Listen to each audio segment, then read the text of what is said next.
ॐ भूर्भुवः स्वः तत्सवितुर्वरेण्यं भर्गो देवस्य धीमहि धियो यो नः प्रचोदयात्।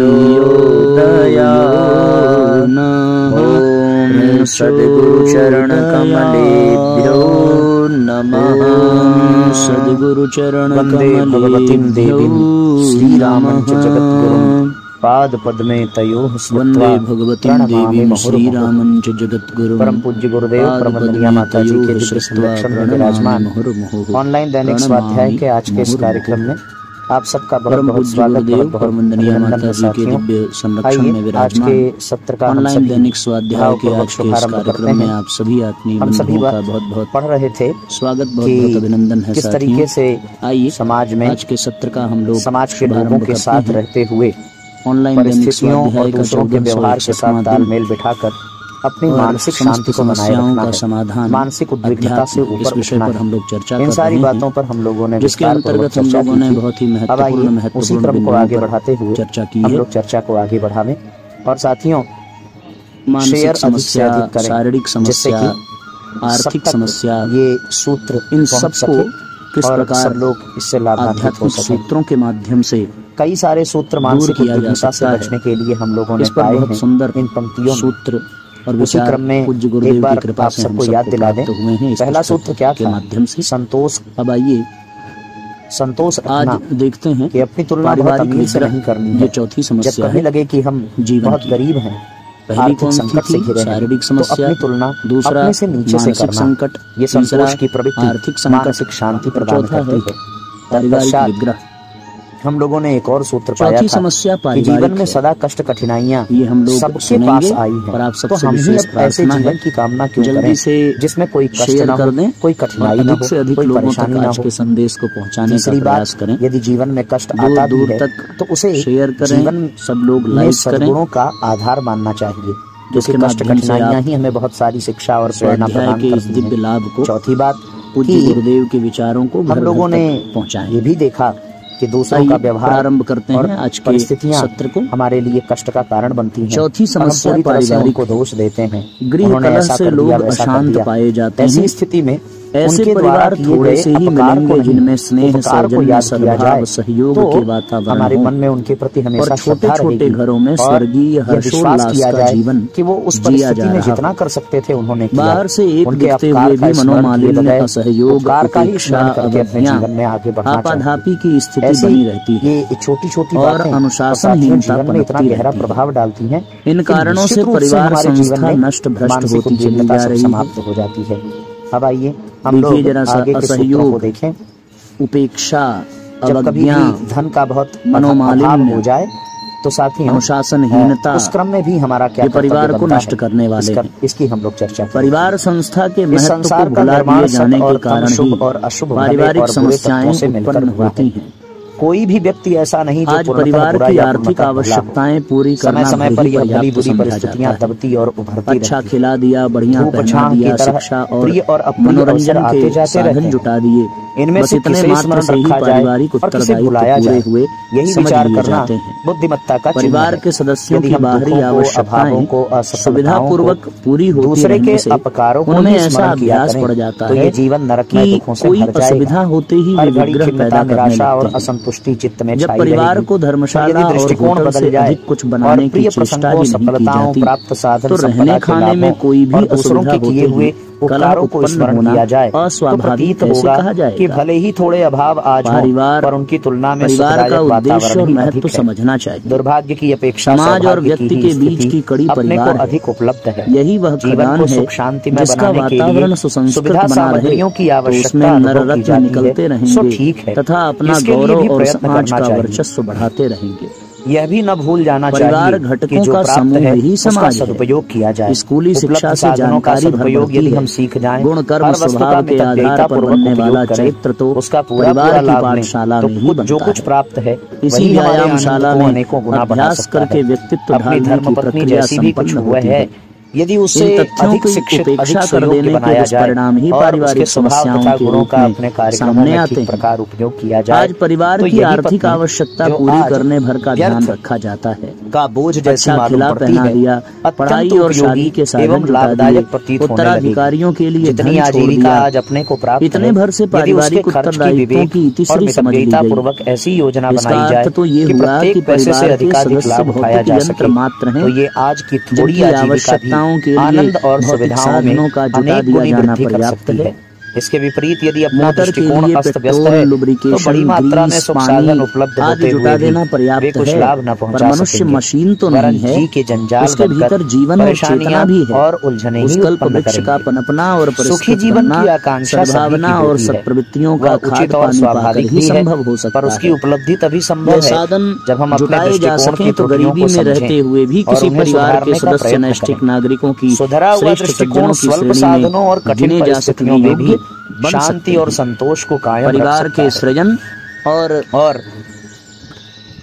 परिपोषण के लिए अध्यात्म दृष्टिकोण से ही तो परिस्थितियां ऐसी बनी में भी लोग स्वर्ग का जिसमें पलने वाले आजीवन अपने सौभाग्य को सराहते हैं। दृष्टिकोण अनुपयुक्त है, विवाह वासना के लिए नहीं विशुद्ध रूप में दो आत्माओं के बीच सुखी न बना सकेंगे। मैत्री एवं सुखी जीवन की आकांक्षा और उसी आदर्श को दोनों पक्ष व्यक्ति को उचित निश्चित रूप से उनके दृष्टिकोण को परिमार्जित बनाने के लिए निरंतर प्रयत्न करता रहे।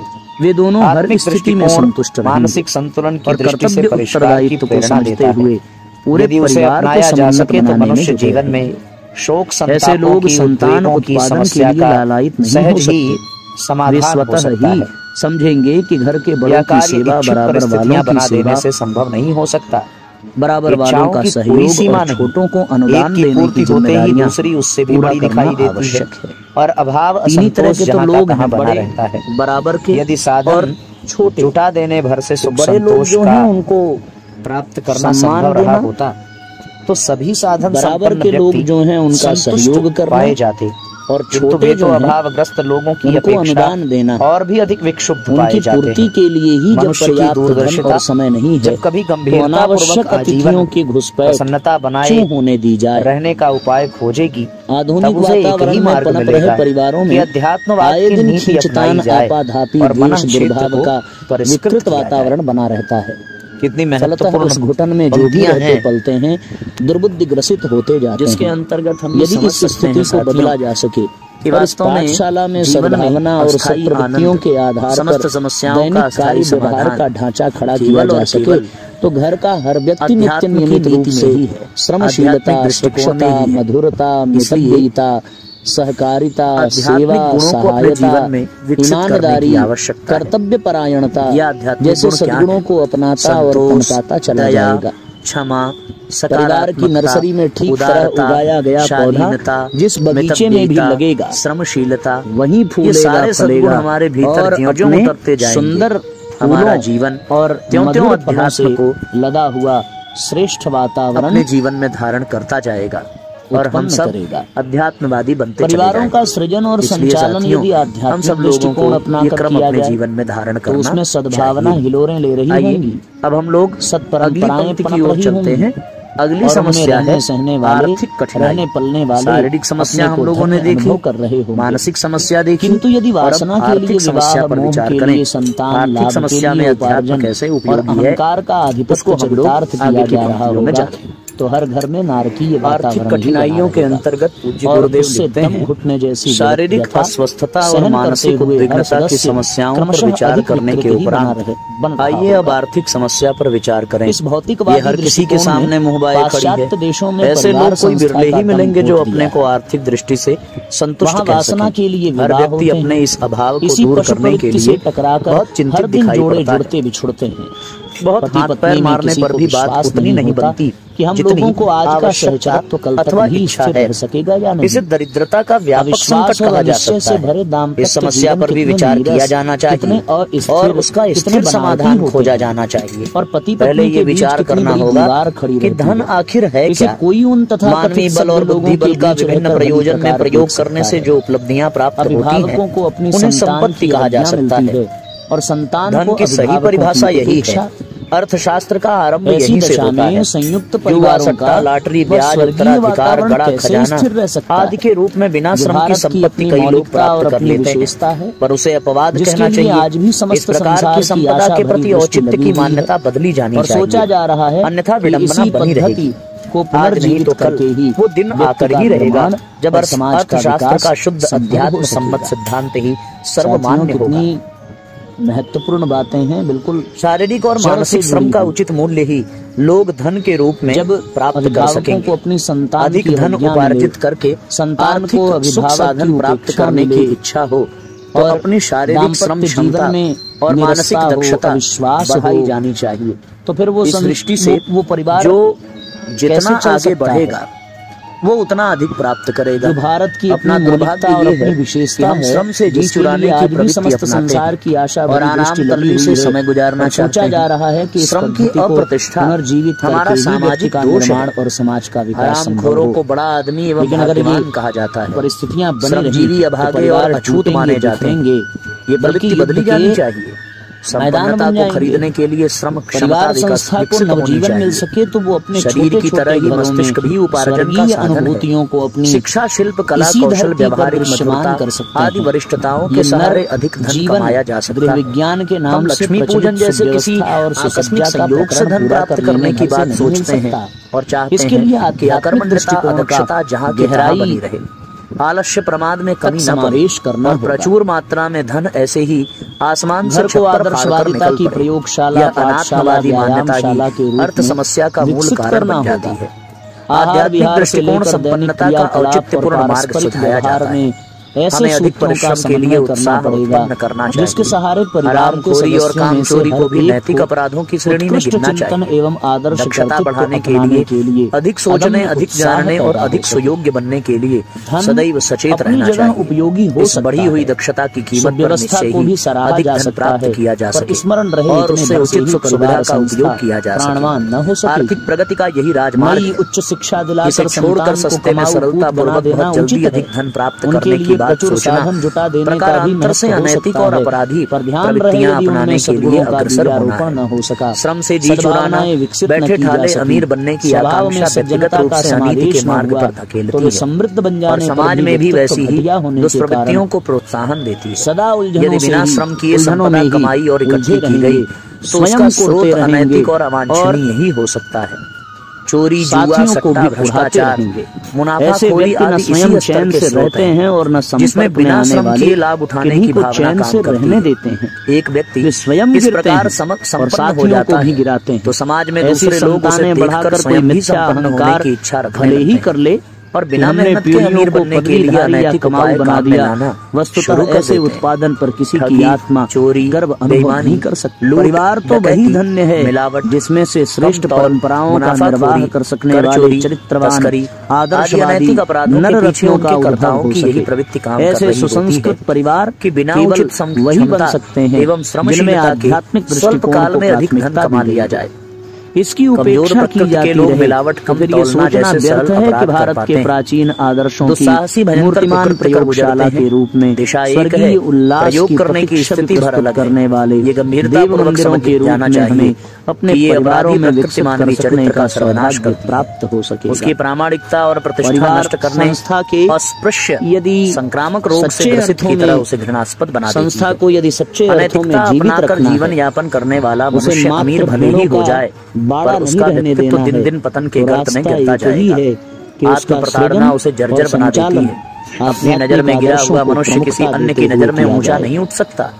आत्मा और परमात्मा की अदालत में जघन्य अपराधियों की तरह लज्जित होकर खड़े होने वालों को अमीरी कितनी महंगी पड़ती है इसे गंभीरता पूर्वक समझने का प्रयत्न किया जाए तो कदाचित किसी की हिम्मत उस मार्ग पर चलने की न हो। अवांछनीय धन लिप्सा ही समस्त दुष्कर्मों की जननी है। ऐसा धन व्यसन, अनाचार, विलासिता, फिजूल खर्ची जैसे अनुपयुक्त मार्गों में खर्च होता है और उससे अन्य प्रकार की समस्याएं उत्पन्न होती हैं। भर रहे होंगे। उपार्जन की क्षमता बढ़ाने के अतिरिक्त आर्थिक संतुलन का दूसरा उचित उपाय ये है कि आमदनी के अनुरूप खर्च किया जाए और बजट बनाकर चला जाए। सादगी से रहा जाए। विषयों पर अपनी सीमित आमदनी से दूसरे समझदार लोग जिस स्तर का जीवन यापन करते हैं भी आध्यात्मिक विचारधारा से ओतप्रोत यदि आमदनी नहीं बढ़ सकती तो खर्च सीमित रखने चाहिए। घर में नए खर्चे तो सिर पर लादने ही नहीं चाहिए। रुपया, बच्चों की संख्या बढ़ाना भी आर्थिक संकट मोल लेने जैसा ही है। हमारे इसके कारण सारा परिवार अर्थाभाव में पिसता है, बच्चों का विकास भी नहीं हो पाता। उनकी आत्मा इस दयनीय स्थिति के लिए उन्हीं मूर्खों को कोसती है जो संतान उत्पादन से पूर्व इस नए उत्तरदायित्व के निर्वाह में असमर्थ होते हुए भी अंधेरे में कदम बढ़ाते चले गए।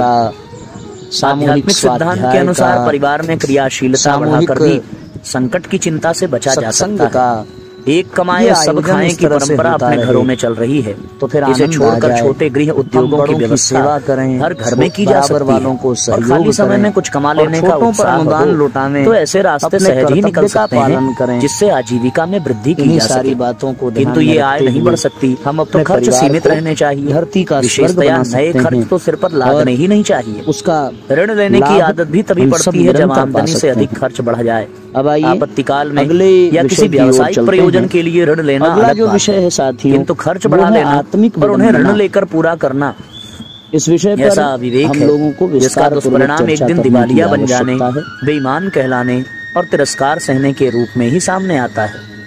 आध्यात्मिक आदर्श अपनी आवश्यकताओं को सीमित रखने, आमदनी के अनुसार खर्च करने और अधिक उपार्जन को दूर करने, योग्यता बढ़ाने, अधिक श्रम करने की ही प्रेरणा देता है। क्या करने की लेने की आदत बेईमानी का एक छोटा रूप है। हमारे आध्यात्मिक आदर्शों से प्रभावित व्यक्ति आवश्यकताओं को सीमित रखने में समर्थ होता है तथा ऋणी बनना पसंद नहीं करता, पर इसको आज नहीं इस विडंबना से बच जाता है।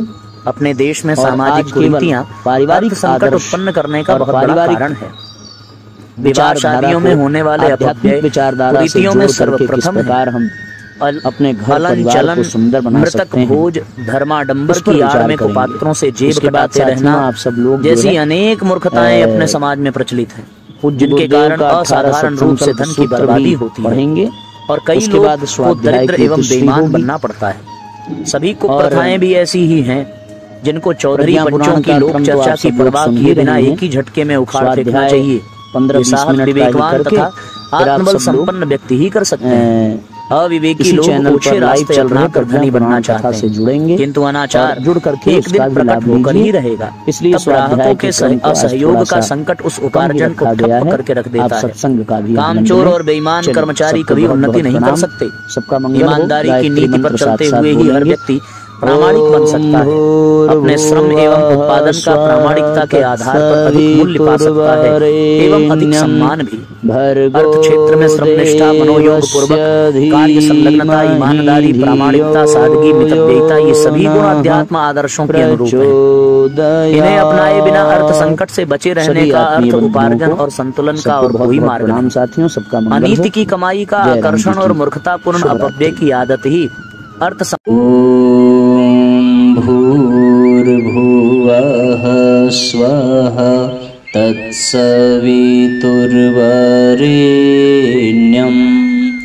भर्गो देवस्य धीमहि धियो यो नः प्रचोदयात्। हम ईश्वर को सर्वव्यापी न्यायकारी मानकर उसके अनुशासन को अपने जीवन में उतारेंगे। शरीर को भगवान का मंदिर समझकर आत्मसंयम और नियमितता द्वारा आरोग्य की रक्षा करेंगे। मन को कुविचारों और दुर्भावनाओं से बचाए रखने के लिए स्वाध्याय एवं सत्संग की व्यवस्था रखे रहेंगे। इंद्रिय संयम, अर्थ संयम, समय संयम और विचार संयम का सतत अभ्यास करेंगे। अपने आप को समाज का एक अभिन्न अंग मानेंगे और सबके हित में अपना हित समझेंगे। मर्यादाओं को पालेंगे, वर्जनाओं से बचेंगे, नागरिक कर्तव्यों का पालन करेंगे और समाजनिष्ठ बने रहेंगे।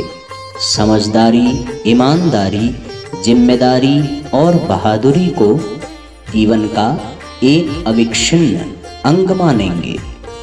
चारों ओर मधुरता, स्वच्छता, सादगी एवं सज्जनता का वातावरण उत्पन्न करेंगे। अनीति से प्राप्त सफलता की अपेक्षा नीति पर चलते हुए असफलता को शिरोधार्य करेंगे। मनुष्य के मूल्यांकन की कसौटी उसकी सफलताओं, योग्यताओं एवं विभूतियों को नहीं, उसके सद्विचारों और सत्कर्मों को मानेंगे। दूसरों के साथ वह व्यवहार नहीं करेंगे जो हमें अपने लिए पसंद नहीं। नर नारी परस्पर पवित्र दृष्टि रखेंगे। संसार में सत्प्रवृत्तियों के पूर्ण प्रसार के लिए अपने समय, प्रभाव, ज्ञान, पुरुषार्थ एवं धन का एक अंश नियमित रूप से लगाते रहेंगे। परंपराओं की तुलना में विवेक को महत्व देंगे। सज्जनों को संगठित करने, अनीति से लोहा लेने और नवसृजन की गतिविधियों में पूरी रुचि लेंगे। राष्ट्रीय एकता एवं समता के प्रति निष्ठावान रहेंगे। जाति, लिंग, भाषा, प्रांत, संप्रदाय आदि के कारण परस्पर कोई भेदभाव न बरतेंगे। मनुष्य अपने भाग्य का निर्माता आप है। इस विश्वास के आधार पर हमारी मान्यता है कि हम उत्कृष्ट बनेंगे और दूसरों को श्रेष्ठ बनाएंगे तो युग अवश्य बदलेगा। हम बदलेंगे, युग बदलेगा। हम सुधरेंगे, युग सुधरेगा। इस तथ्य पर हमारा परिपूर्ण विश्वास है।